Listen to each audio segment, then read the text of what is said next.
Yığmışıq valla deyirlər gəlirik, gələcəklər gəlib çıxmırlar.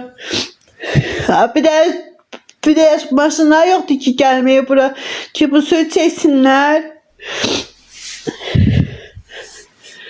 Nə olar baxın uşaqlar qalıb suyun içində baxın. Bu xəstələnir mən eləyəcəm. İynə dərman almaq imkan da yox. Nə hər şey baha ot qiymətinə. Yalvarıram sizə Mehriban xanım.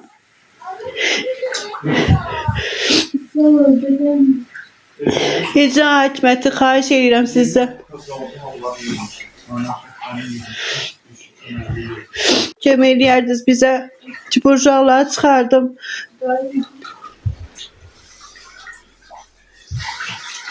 Həsən Bərzədə abi Xırdaran şəhəri. Fövqəladə Hallar Naziri yanında qalırıq. Biz getmişik, onlara deyirik biz baxmırıq. Bəs kim baxır bura? Nəyə baxırlar bəs? Biz gedib onlara özümüz başına dedik, 102 yıxdıq. 112 yıxdıq ki gəlirlər. Nədir o?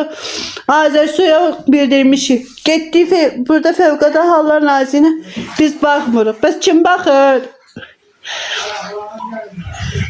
Nə olar kömək eləyərdiniz də.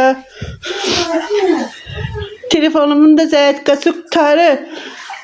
Sonra indi.